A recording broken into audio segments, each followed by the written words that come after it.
Yep. All right. So let's wander on up. All right.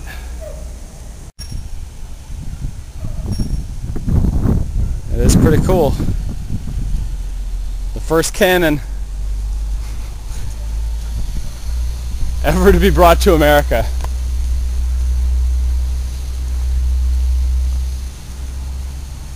The NRA would be thrilled.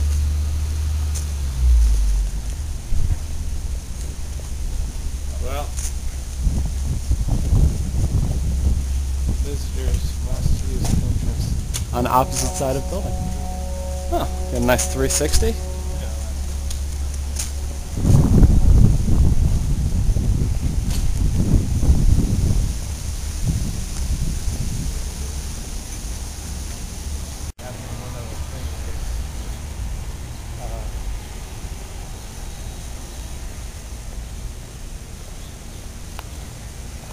Okay.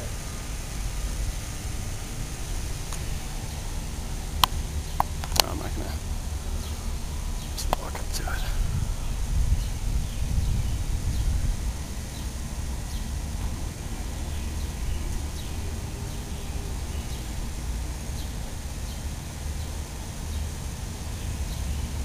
All right.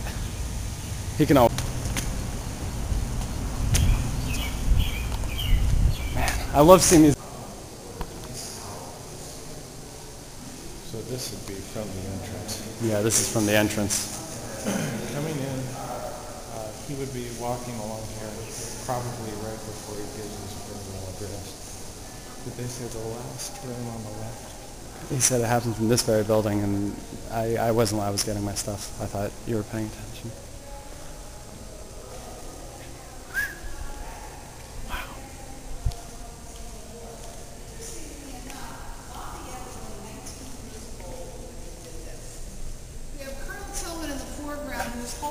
Come up here. Oh, thanks. Pardon? They're Colonel Tillman's swords. He was Washington's aide-de-camp during the entire war, and he's the one in the foreground holding the surrender.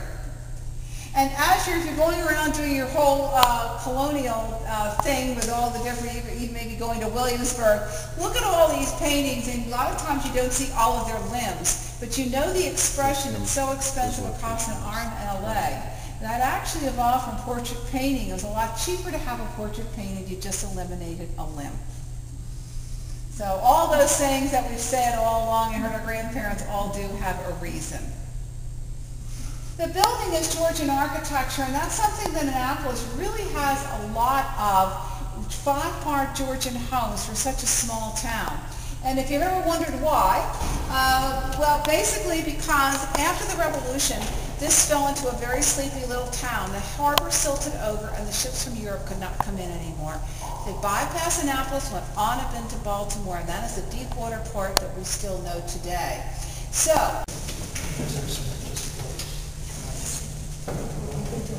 we are open until 5 also, so you can come back as many times as you want and take pictures.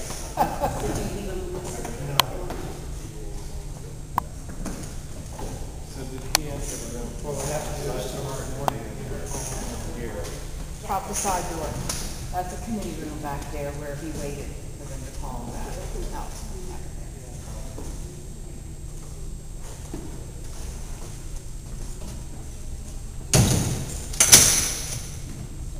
Get a shot of it. Okay, let's come up here. Very cool. Awesome. It's amazing. Get a shot of the paintings. All right. This is the only room I'm caring about. Okay.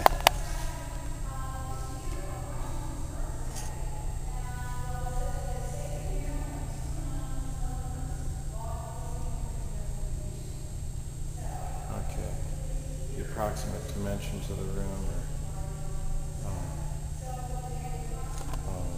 let's see.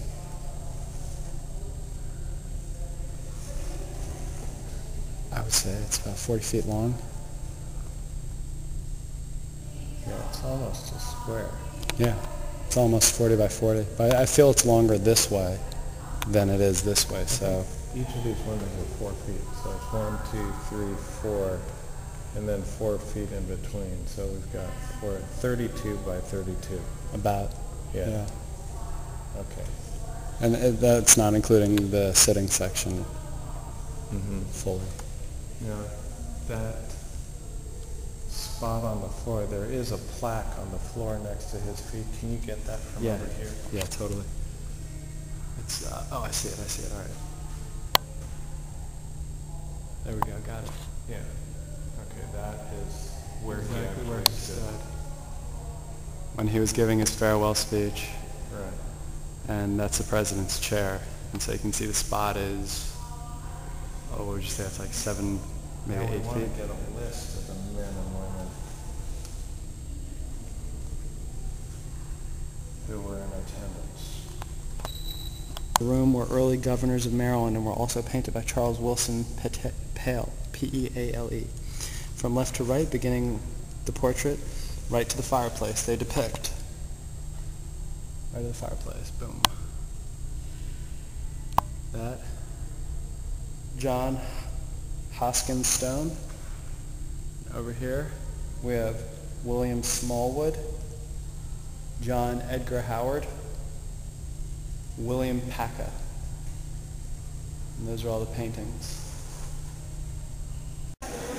And this is the actual copy of George Washington's resignation speech.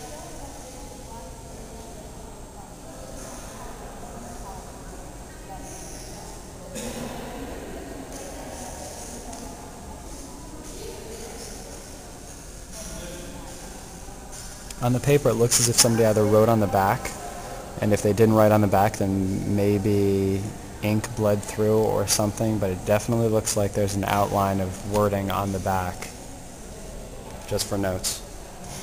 Polished wood. Here is another angle. We were standing over there. You can see the upper balcony. It's meant for women. Of course, I bet he already knows that. Yeah. I'm just saying stuff he already knows, like, thanks, kid.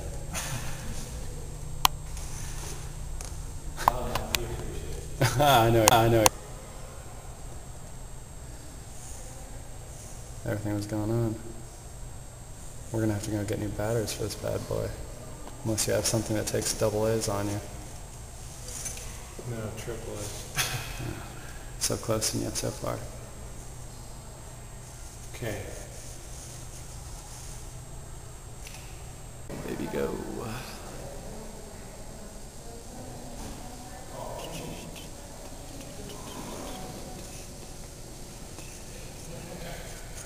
This is the oldest state house in the United States to still be active. That's awesome.